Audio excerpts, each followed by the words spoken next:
After we received the collection, the real work started to find out about the history, the characters shown in the pictures, and the stories behind them. In order to do that, we contacted various institutions, collections and museums, which included our friends from Forth Bridge, the Port River authorities, the London Archives, National Army Museum and the Royal Armouries. What a great time to introduce Hannah. Hello. So Hannah, tell us a little bit about yourself and about the London Archives. Yes, I'm Hannah Milton. I am the archivist for Tower Bridge as part of a 2-year project looking at the records of Tower Bridge and their parent organisation, the City Bridge Foundation.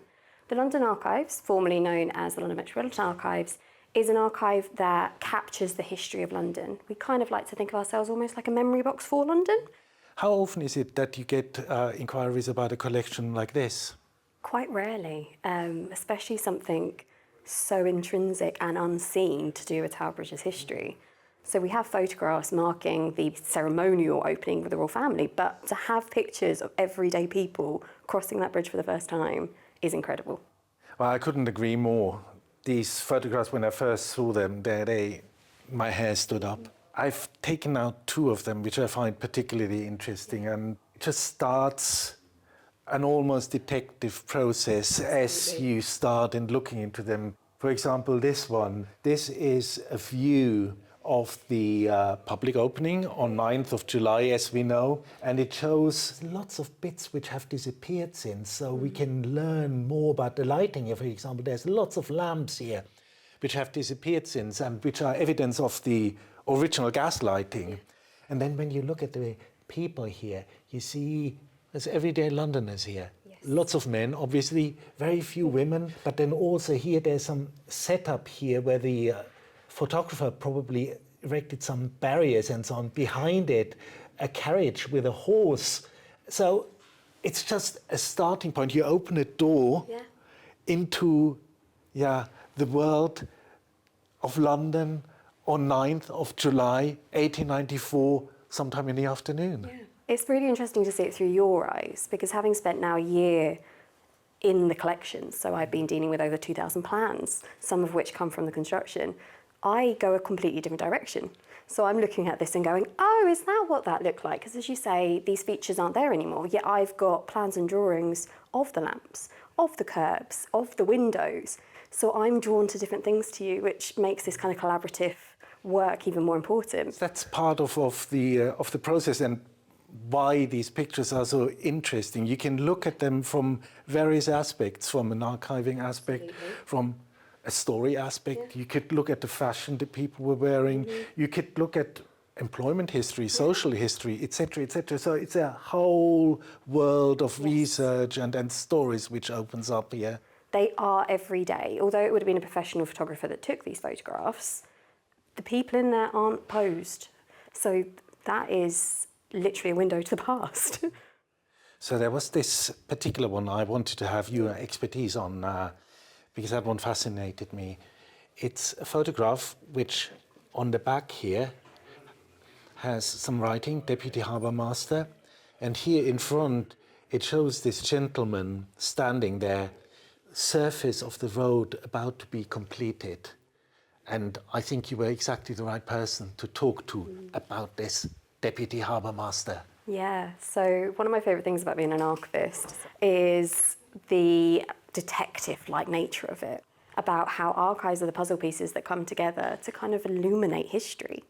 And this one was particularly exciting for me because I didn't have a clue what you were talking about from the beginning. I was starting from scratch. I didn't know there were harbour masters. So I was able to put all together all my different resources online and the archives to kind of find out who this man is. Can you tell us a little bit more about the man shown on this photograph? Yes, so this gentleman is Staff Commander John Fitzgerald. He is the Deputy Harbourmaster stationed at Charlton, later Woolwich, and his job is to look after that section of the river. So my first stop was to go online and do a basic Google search. And it sounds very basic, but you can find results because there are so many fantastic historians and public historians out there who have written about this. Where I stumbled across the Science Museum, wrote a whole article on the Thames Conservatory, and that told me where to go next. I am very fortunate to work in an archive where we have a library of materials. So what I did next is I went to the physical directory, and that actually highlighted something that didn't come up in the search. So in front of me I have the Post Office directory from 1894, the year we suspect this photograph is from, it has to be from. And if you have a look down here, we've got the conservators of the River Thames. It lists all the official positions, and then right down here, what does it say? Charlton, Staff Commander John Fitzgerald, RN. So the RN tells us that he's in the Royal Navy. I just love this, the historic research, the detective work almost which goes into it, and you found out some more about him. So I am naturally quite nosy. That's why I became an archivist, because it is more justifiable to be nosy in the past than it is in the present. So I went and researched him a bit more. So I started with the census, where I found him in 1881 as Harbourmaster, living with his wife, stepson and daughter. And then I worked backwards, and up came his obituary. And in his obituary was listed all his achievements, including fighting pirates in Hong Kong, of which he was commended, which does show the journey from Harbourmaster in London all the way to Hong Kong and fighting pirates. Sounds like a glorious life. These pictures are door Yes. into very many different aspects of the bridge, but also private lives. And they put a face to that name. Up until this point, I Googled his name, didn't anything come up. On Ancestry and Find My Past, nothing. So to actually have a face to someone I now know quite a lot about is spectacular. It's not something I come across every day with someone who is everyday. Yes, he was an official, but he wasn't royal family. He wasn't an MP. He was a man doing his job, and he'd worked his way up from doing that. He'd started, from what I understand, in the Navy as a boy in Ireland, and worked his way up to becoming Staff Commander, and then finally becoming Harbourmaster. I love the written word, and I love the emotion that comes across, but photographs give that final puzzle piece to say, this is who that person was. It brings it to life. Like Patrick did with his siblings and handing the collection over to Tower Bridge.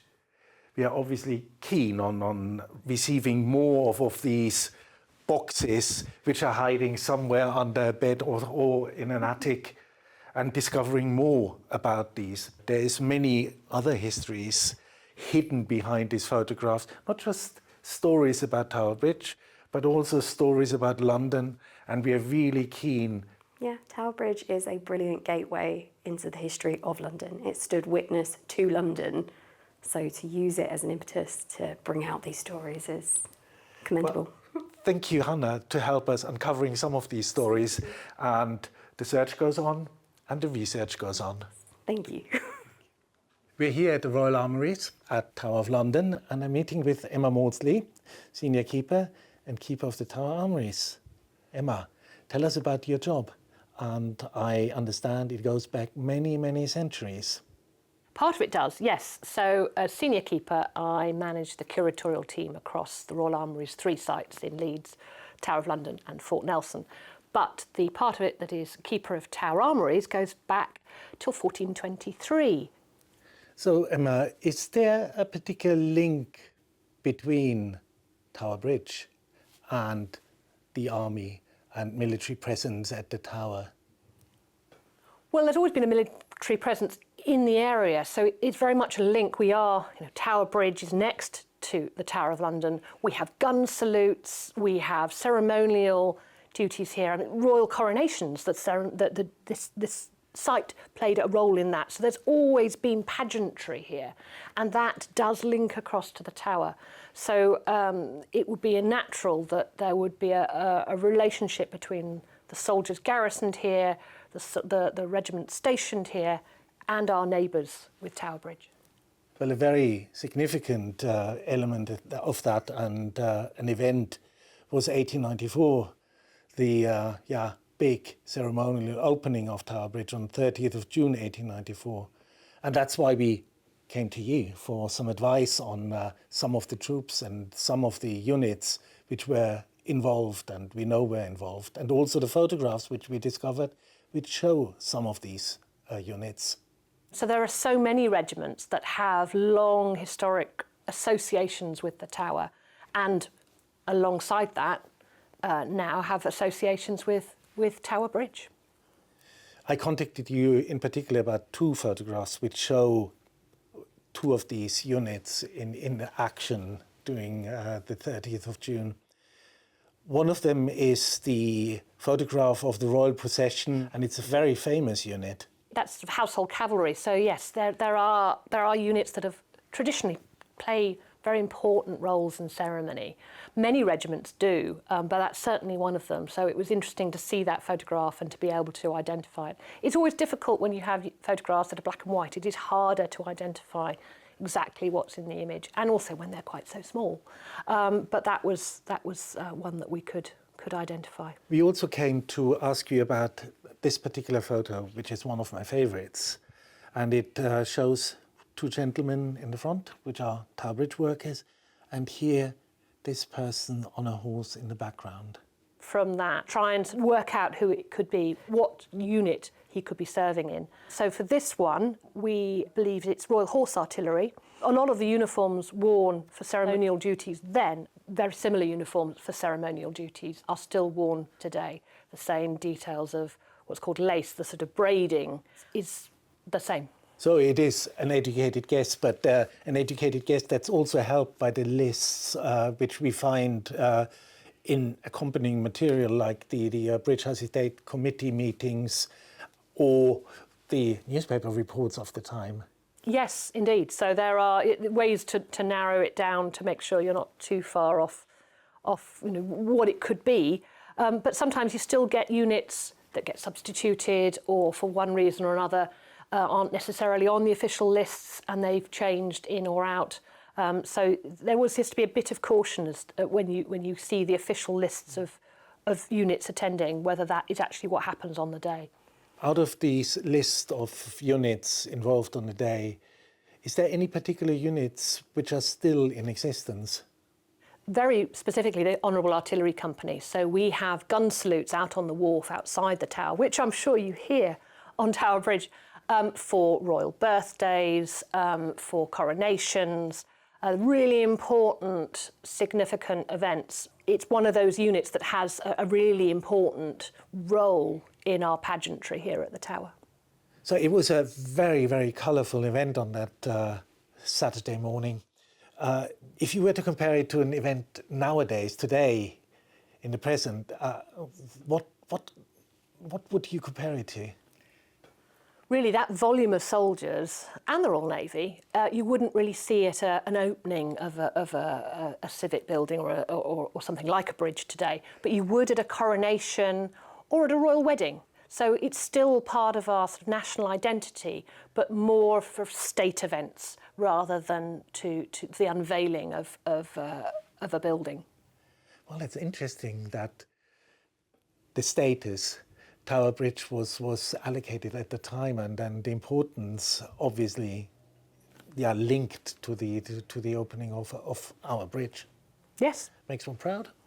It should do. It's a very significant bridge, and its opening was a very significant event.